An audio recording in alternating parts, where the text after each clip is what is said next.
Morning. We're going to talk about breaking the cycle of debt today. Proverbs 22:7. The rich rules over the poor, and the borrower is the servant to the lender. Ooh, so we in bondage. We got a credit card debt, we in bondage. We got a car note, we in bondage. We got a house note, we in bondage. I'm not saying they're all right or wrong, but you in bondage. Because they own you. Because they'll come and take it if you don't give them their 50 cents. You laid on a house note, sooner or later they're going to come get it and kick you out. Whether you get your stuff out in time or not. They're going to come get your car if you don't pay the car note. So you're in bondage. David had always believed that debt was just a normal part of life. He used credit cards for emergencies and took out loans whenever he needed extra cash. His mentor asked him, if it was possible to live debt-free and never owe anyone anything, wouldn't that give you real financial freedom? That day, David made a plan to get out of debt and stop borrowing money recklessly. Sacrifice. If you truly want to get out of debt, you may have to sacrifice. You may have to sell this and move that. You may have to sell that and get rid of that so you can get into something less. But it'll do the job. You may have to stop going there every weekend and stay home. You may have to stop doing that or this or the other. Write down every debt you owe, credit cards, loans, etc. Everything. The 50 cents you owe your kids. Because you needed 50 cents so you could just go in and get that whatever. I was going to say candy bar, but candy bars are like $2 now, so tells you how old I am. You know, I need $2 so I can go buy me a candy bar, son. Yeah. So if you write down everything you owe, it starts to become reality. It starts to hit you. It's like, whoa, I'm making X, and I ain't getting close to X with what I'm spending. I gotta do something. Make a list of small steps to start paying off your debt. Smallest to largest is the best way to do it. You got a little debt. It's a couple $100. You know, they're telling you, hey, you only got to pay $25 a month to get rid of this $200 and you're paying it for 30 years. What sense does that make? Pay it off.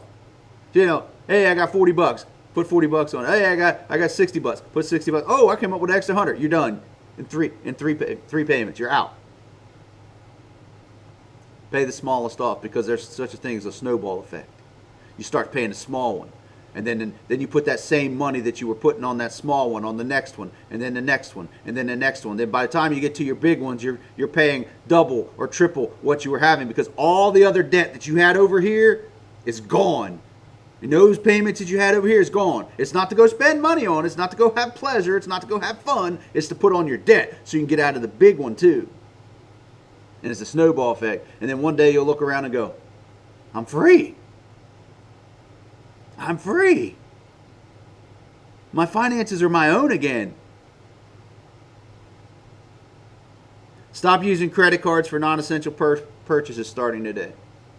I love a story. Someone said that they would put all their credit cards, except for maybe probably their debit card, because debit cards may not even have been prevalent at that time. I think they were just regular credit. They would put their credit cards in a cup of water and freeze it. So if they really, really had to use it, they had the emergency card. I don't know what that did to the card or not. I mean, it shouldn't. I don't know, but the principle's sound. Don't have the card in your wallet. Don't have the card in your car. Leave it at home in a secure spot. Hidden, technically. In the back of the cabinet. Top of the refrigerator.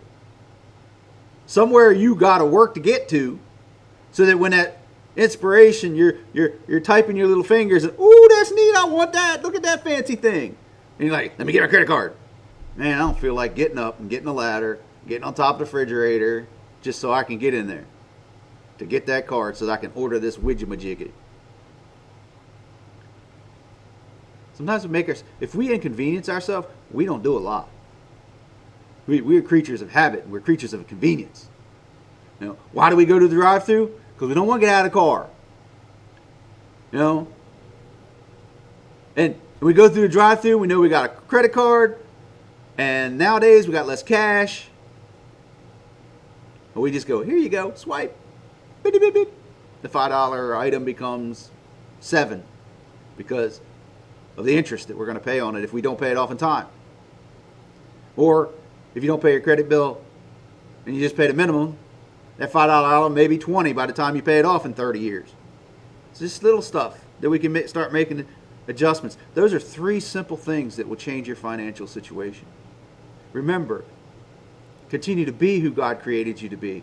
Continue to do what God created you to do, and you will have what God asked you to have. See you next time.